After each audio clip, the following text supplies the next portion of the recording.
Morning all of you and welcome back to engineering point.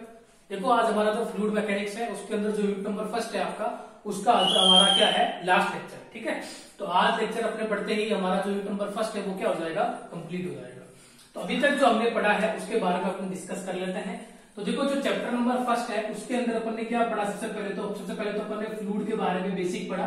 भाई fluid जो है actually में क्या चीज होती है, फ्लूइड की कौन कौन सी कैटेगरी होती है, स्टैटिक फ्लूइड क्या होता है, काइनेमेटिक क्या होता है, डायनेमिक क्या होता है, वो फ्लूइड के ऊपर ने कैटेगरी पढ़ी। कैटेगरी पढ़ने के बाद अपन ने ये पढ़ा भी फ्लूइड और सॉलिड जो है उसमें क्या डिफरेंस होता है। ठीक है, फ्लूइड में और सॉलिड जो है उसमें क्या डिफरेंस होता है। एक मिनट, हाँ तो देखिए, तो मैं बात कर रहा था कि जो सबसे पहले अपन ने फ्लूइड के बारे में बेसिक पढ़ा, उसकी कैटेगरी के बारे में पढ़ा, फिर फ्लूइड और सॉलिड की अपन ने बेसिक जो डिफरेंस होता है उसके बारे में अपन ने पढ़ा। ठीक है, फिर अपन ने पढ़ा फ्लूइड की प्रॉपर्टीज। फ्लूइड की प्रॉपर्टीज अपन ने पढ़ी।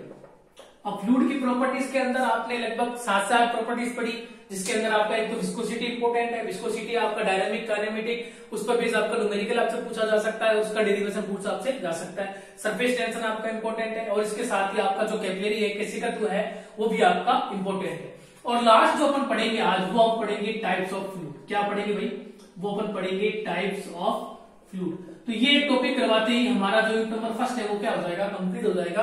तो बेसिक अपन को 3 चीजें इसके अंदर पढ़नी है। फ्लूइड के बारे में पढ़ना है, फ्लूइड की हिस्ट्री पढ़नी है, इसके कैटेगरी के अपन के बारे में बात करनी है, इसकी प्रॉपर्टीज के बारे में अपन को पढ़ना है। लगभग 8 से 9 प्रॉपर्टीज अपन को पढ़नी है इसके अंदर, और टाइप ऑफ फ्लूइड अपन को पढ़ना है। ठीक है, तो ये टाइप ऑफ फ्लूइड पढ़ाते ही हमारा जो यूनिट है वो क्या हो जाएगा, कंप्लीट हो जाएगा। तो ठीक है, तो बात करते हैं अपने किसकी, बात करते हैं अपने टाइप्स ऑफ फ्लूइड की। Types of fluid. फ्लूइड जो है वो कितने प्रकार का होता है। ठीक है, तो फ्लूइड जनरली कई प्रकार का होता है, तो उसमें मेनली जो इंपोर्टेंट फ्लूइड है उसके बारे में यहाँ पे डिस्कस करवा देता हूं आपको। चलिए, तो फ्लूइड के अंदर जो पहला फ्लूइड है वो है आपका आइडियल फ्लूइड। क्या है भाई, वो है आपका आइडियल फ्लूइड। ठीक है, आदर्श तरल इसको अपने कह सकते हैं। तो देखो, इसको अपने ऐसे समझते हैं, ऐसा फ्लूइड जो क्या होता है, इनकम्प्रेसिबल होता है। ऐसा फ्लूइड जो इनकम्प्रेसिबल होता है, have no viscosity and have no surface tension. तो उस टाइप का जो फ्लूइड है वो अभी कौन सी कैटेगरी के अंदर आएगा, आइडियल फ्लूइड की कैटेगरी के अंदर आएगा। यानी इसको आप ऐसा समझ लो, ऐसा फ्लूइड जिसको अपन क्या नहीं कर सकते भाई, कंप्रेस नहीं कर सकते, उसको अपने क्या नहीं कर सकते, कंप्रेस नहीं कर सकते, और उसके अंदर किसी प्रकार की विस्कोसिटी नहीं होती है। विस्कोसिटी क्या होती है, फ्लूइड का एक लेयर फ्लूइड की दूसरी लेयर को आसानी से फ्लो नहीं करने देता, तो उसको अपने क्या कहते हैं, विस्कोसिटी कहते हैं। और इसमें किसी प्रकार का सरफेस टेंशन भी क्रिएट नहीं होता है। यानी सरफेस टेंशन का मतलब जो फ्लूइड की आपकी जो टॉप लेयर होती है वो टेंशन में होती है, किसकी वजह से, कोहेजन की वजह से। तो ऐसा फ्लूइड जो क्या होता हो, इनकम्प्रेसिबल हो, उसकी विस्कोसिटी नहीं हो, और उसका सरफेस टेंशन भी क्या हो, नहीं हो, या जीरो हो, तो वो सभी फ्लूइड आपके किस कैटेगरी के अंदर आएंगे, आइडियल फ्लूइड की कैटेगरी के अंदर आएंगे। तो ऐसा वास्तव में देखें अपने, तो ऐसा कोई भी फ्लूइड नहीं है जिसकी विस्कोसिटी नहीं होगी, जिसको अपने कंप्रेस नहीं कर सकते, या उसका सरफेस टेंशन नहीं होगा। यानी एक कोई फ्लूइड है तो उसकी विस्कोसिटी भी होगी, उसका सरफेस टेंशन भी होगा, उसको अपने कंप्रेस भी कर सकते हैं।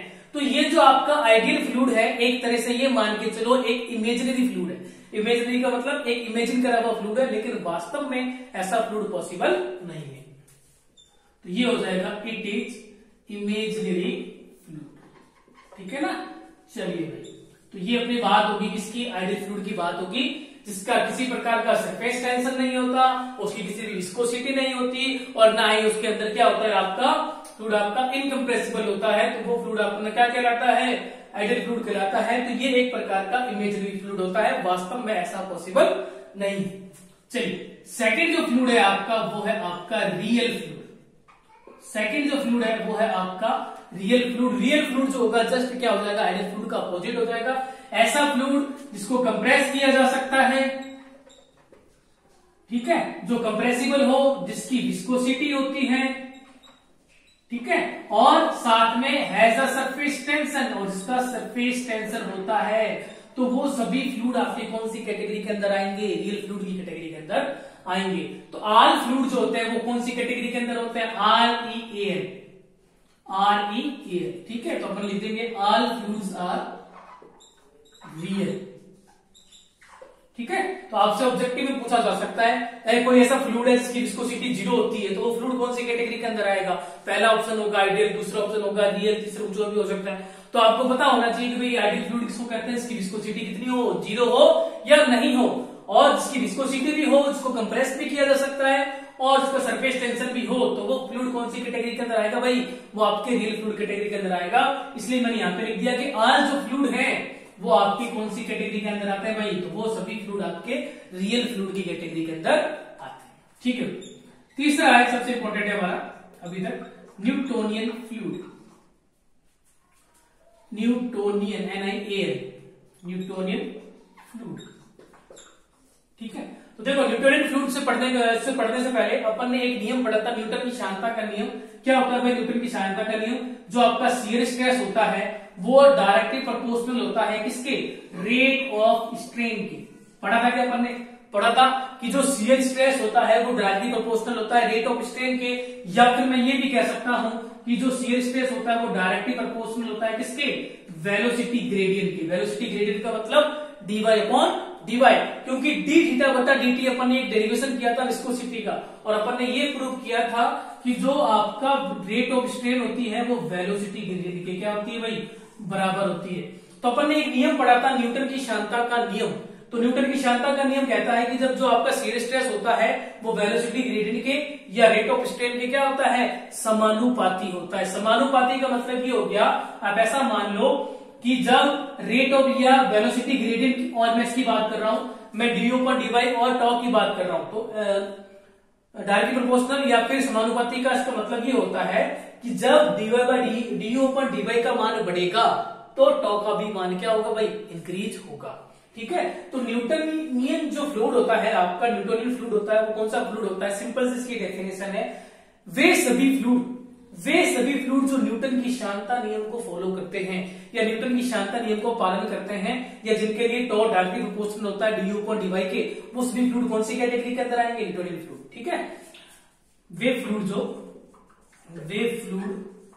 जो न्यूटन, ठीक है, लिख रहा पूरा लिख रहा, न्यूटन के शांता नियम का पालन करते हैं, वो सभी फ्लूइड आपकी कौन सी कैटेगरी के अंदर आएंगे भाई, वो सभी फ्लूइड आपके न्यूटोनियन फ्लूइड की कैटेगरी के अंदर आएंगे। यानी मैं उसके लिए कह सकता हूं तो डायरेक्टली प्रोपोर्शनल होगा du बटा dy के, ये भी सही है, या टॉ बराबर म्यू du बटा dy, हमने इसको हटा दिया और कांस्टेंट लिख दिया तो भी क्या है आपका, सही है। तो वो सारे फ्लूइड जो न्यूटन की शांता नियम को क्या करते हैं, फॉलो करते हैं, वो सभी फ्लूइड आपके न्यूटोनियन फ्लूइड कहलाएंगे। एग्जाम्पल अपने ले तो एग्जाम्पल हो सकता है आपका कौन सा, वाटर हो सकता है आपका भाई, वाटर कौन सा फ्लूइड है, न्यूटोनियन फ्लूइड है। और आपका एग्जाम्पल लें तो केरोसिन आपका हो सकता है, और आपका एग्जाम्पल लें तो ऑयल आपका हो सकता है। तो ये जो सभी फ्लूइड है वो आपके कौन से फ्लूइड है भाई, ये सभी फ्लूइड आपके न्यूटोनियन फ्लूइड हैं। तो अभी तक मैंने आपको 3 फ्लूइड बताए हैं, मैंने आपको रियल फ्लूइड बताया है, मैंने आपको आइडियल फ्लूइड बताया है, और मैंने आपको न्यूटोनियन फ्लूइड बताया है। इसमें अगर आपको कोई दिक्कत हो, ठीक है, तो देख लो एक बार, स्क्रीनशॉट आप ले लो, पूछ तो सकते नहीं हो कोई दिक्कत है या नहीं है, क्योंकि रिकॉर्डेड क्लास है। ठीक है। तो आप सिंपल लिख दोगे, तीनों की डेफिनेशन मैंने शॉर्ट में समझा दिया, बाकी आपको पीडीएफ इसकी मिल जाएगी, उसमें आपको अच्छे से समझाया होगा। ठीक है ना, अच्छे से लिखा होगा। चलिए, तो अपन ने 3 फ्लूइड पढ़ लिए हैं, कौन कौन से, न्यूटोनियन, आइडियल और रियल। अब आगे बात करते हैं, चौथा जो फ्लूइड है हमारा जस्ट न्यूटोनियन का क्या है, अपोजिट है।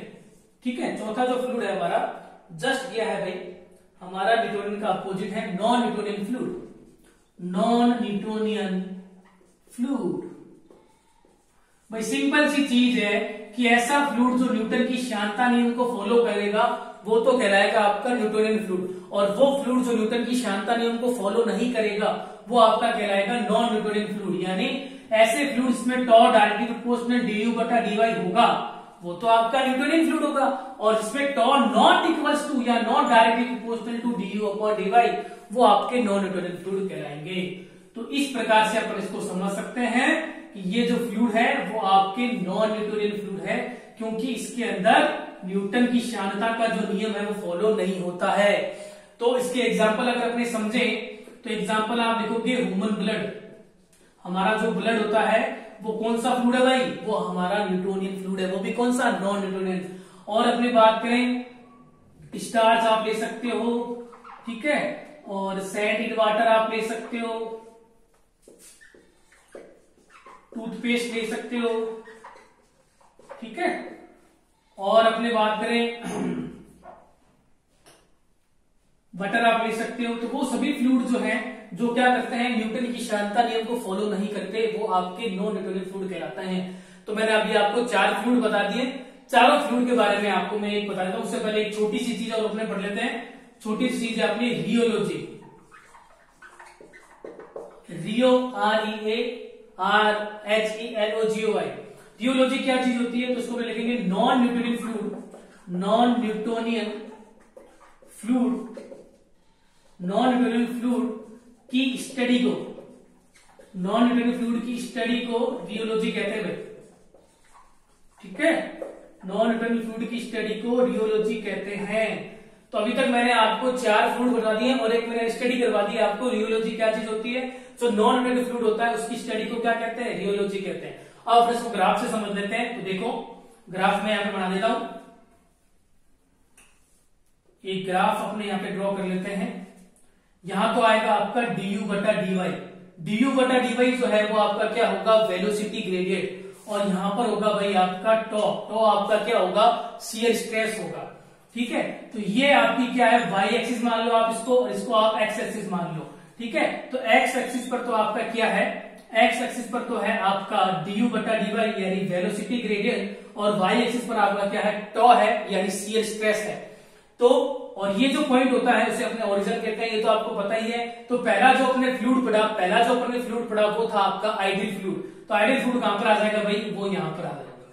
तो ये जो फ्लूइड होगा वो होगा आपका आइडियल फ्लूइड। आइडियल फ्लूइड के बारे में आप ये लिख सकते हो कि वे फ्लूइड जो क्या होते हैं, जिसकी विस्कोसिटी नहीं होती, उसका सरफेस टेंशन नहीं होता और उसको अपने कंप्रेस नहीं कर सकते, तो वो फ्लूइड आइडियल फ्लूइड कहलाता है। तो वास्तव में ऐसा पॉसिबल नहीं होता, तो इसलिए अपन इसको क्या कर देंगे, एक्स एक्सिस पर ही शो कर देंगे, ठीक है। फिर अपन ने पढ़ा न्यूटोनियन फ्लूइड। न्यूटोनियन फ्लूइड के लिए टॉ डायरेक्टली प्रोपोर्शनल टू du बटा dy। तो इसका मतलब मैंने अभी आपको समझाया कि जब टॉ का मान बढ़ेगा तो du बटा dy का मान भी क्या होगा भाई, बढ़ेगा। तो ये आपका कर्व जो है एकदम स्ट्रेट चला जाता है। कर्व जो है वो आपका क्या हो जाता है, ओरिजिन से स्टार्ट होता है और एकदम स्ट्रेट चला जाता है। और ये जो आपका कर्व बनेगा, ये बनेगा न्यूटोनियन फ्लूइड के लिए। किसके लिए भाई, न्यूटोनियन फ्लूइड के लिए, जिसमें टॉ का मान देखो जैसे जैसे टॉ का मान बढ़ता जा रहा है, शियर स्ट्रेस का मान भी क्या होता जा रहा है, बढ़ता जा रहा है। तो वो सभी फ्लूइड आपके कौन सी कैटेगरी के अंदर आएंगे, न्यूटोनियन फ्लूइड की कैटेगरी के अंदर आएंगे। एक अपन ने पढ़ा रियल फ्लूइड, एक अपन ने क्या पढ़ा भाई, एक अपन ने पढ़ा रियल फ्लूइड। रियल फ्लूइड किसको कहेंगे, जिसके अंदर क्या होता है, विस्कोसिटी भी होती है, सरफेस टेंशन भी होता है। तो वो अपन इसको थोड़ा सा क्या डैश डैश तक में शो कर देंगे, क्योंकि ये सारे फ्लूइड आपके रियल फ्लूइड कहलाते हैं। तो ये हो जाएगा आपका रियल फ्लूइड, ये आपका क्या हो जाएगा, रियल फ्लूइड हो जाएगा, ठीक है। और एक अपन ने पढ़ा नॉन न्यूटोनियन फ्लूइड। तो वो फ्लूइड जिसके अंदर क्या होता है, विस्कोसिटी का जो नियम है श्यानता का वो फॉलो नहीं होता। यानी कहने का मतलब जब टॉ का मान बढ़ता है तो du बटा dy का मान जरूरी नहीं है बढ़ता हो, घट भी सकता है, कुछ भी हो सकता है। तो ये अपन इसको कुछ ऐसी कैटेगरी के अंदर बांट देंगे, ठीक है। तो ये जो आपका फ्लूइड बनेगा, ये बनेगा नॉन न्यूटोनियन फ्लूइड। क्या बनेगा भाई, ये बनेगा आपका नॉन न्यूटोनियन फ्लूइड, ठीक है। तो अभी तक मैंने आपको ग्राफ के अंदर 4 फ्लूइड बता दिए। आइडियल फ्लूइड आपका यहाँ होगा, रियल फ्लूइड आपका यहाँ हो जाएगा, न्यूटोनियन फ्लूइड आपका यहाँ हो जाएगा, और नॉन न्यूटोनियन फ्लूइड जो है वो आपका इधर हो जाएगा। और ये एग्जांपल आपके बहुत ज्यादा इंपॉर्टेंट है, आपको एग्जांपल पूछा जा सकता है, ऑब्जेक्टिव के अंदर पूछ लेगा कि ह्यूमन ब्लड जो है वो किस प्रकार का फ्लूइड है, तो आप बताओगे भी ये नॉन न्यूटोनियन फ्लूइड है। पूछ लेगा वाटर किस प्रकार का फ्लूइड है, तो आप बता दोगे ये न्यूटोनियन फ्लूइड है, ठीक है। पूछ लेगा कि ऐसा फ्लूइड जिसकी विस्कोसिटी 0 होती है वो कौन सा फ्लूइड है, तो वो भाई आपका आइडियल फ्लूइड है। पूछ लेगा कि भाई रियोलॉजी क्या चीज होती है, तो आप बता सकते हो कि भाई नॉन न्यूटोनियन फ्लूइड जो है उसकी स्टडी को क्या कहते हैं, रियोलॉजी कहते हैं, ठीक है। स्क्रीनशॉट लेना चाहो तो ले लो।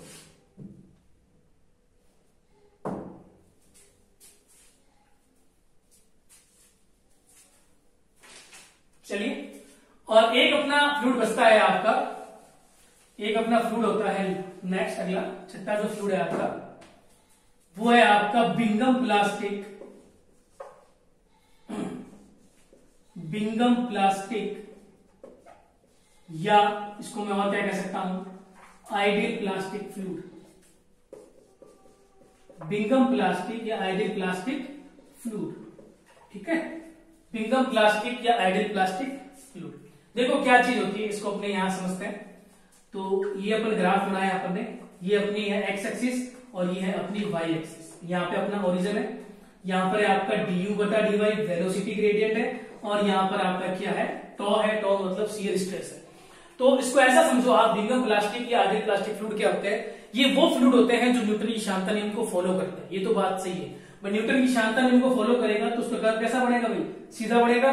न्यूटन की शांता नियम को फॉलो नहीं करेगा तो उसका कर्व इस प्रकार से बनेगा, वैल्यू बढ़ भी सकती है, वैल्यू घट भी सकती है। यानी आप ऐसा समझो कि ये जो मैंने सीधी लाइन बना दी है, ये तो है किसके लिए, न्यूटोनियन फ्लूइड के लिए, ठीक है। और ये जो मैंने बना दिया है, ये आपका नॉन न्यूटोनियन फ्लूइड है। कौन सा है, नॉन न्यूटोनियन फ्लूइड है। ये भी आपका नॉन न्यूटोनियन फ्लूइड हो जाएगा, ये भी आपका नॉन न्यूटोनियन फ्लूइड हो जाएगा, क्योंकि दोनों में आप देख सकते हो टॉ का मान बढ़ रहा है तो शियर स्ट्रेस का मान जरूरी नहीं हो बढ़ रहा हो, एक में घट रहा है तो एक में बढ़ रहा है, यानी कुछ भी हो सकता है। न्यूटन की शांता नियम को फॉलो नहीं कर रहा, इसलिए जो कर्व है आपका स्ट्रेट नहीं बन रहा। तो मैं बात कर रहा हूं किसकी, बिंगम प्लास्टिक या आइडियल प्लास्टिक फ्लूइड की बात कर रहा हूं। ऐसे फ्लूइड जो यील्ड पॉइंट के बाद, यहां पर एक पॉइंट आता है यहां से लेके यहां तक, उसे अपने बोलते हैं भाई यील्ड पॉइंट। क्या बोलते हैं, यील्ड पॉइंट। ऐसा फ्लूइड जो यील्ड पॉइंट के बाद में न्यूटन की शांता नियम को फॉलो करता है। मैं यहां से यहां तक आपका यील्ड पॉइंट है, उसके बाद से ये कर्व आपका बनना चालू होता है बिंगम प्लास्टिक का, और वो कर्व कैसा जाता है, एकदम सीधा जाता है। यानी सीधा जाने का मतलब ये आपका फ्लूइड न्यूटन की शांता नियम को फॉलो कर रहा है। तो ये आपका क्या कहलाएगा, ये आपका कहलाएगा बिंगम प्लास्टिक, बिंगम प्लास्टिक या आइडियल प्लास्टिक फ्लूइड को अपने कह सकते हैं, ठीक है। चलिए इसका आप स्क्रीनशॉट लेना चाहो तो स्क्रीनशॉट ले लो। बिंगम प्लास्टिक या आइडियल प्लास्टिक फ्लूइड की बात कर रहा हूं मैं।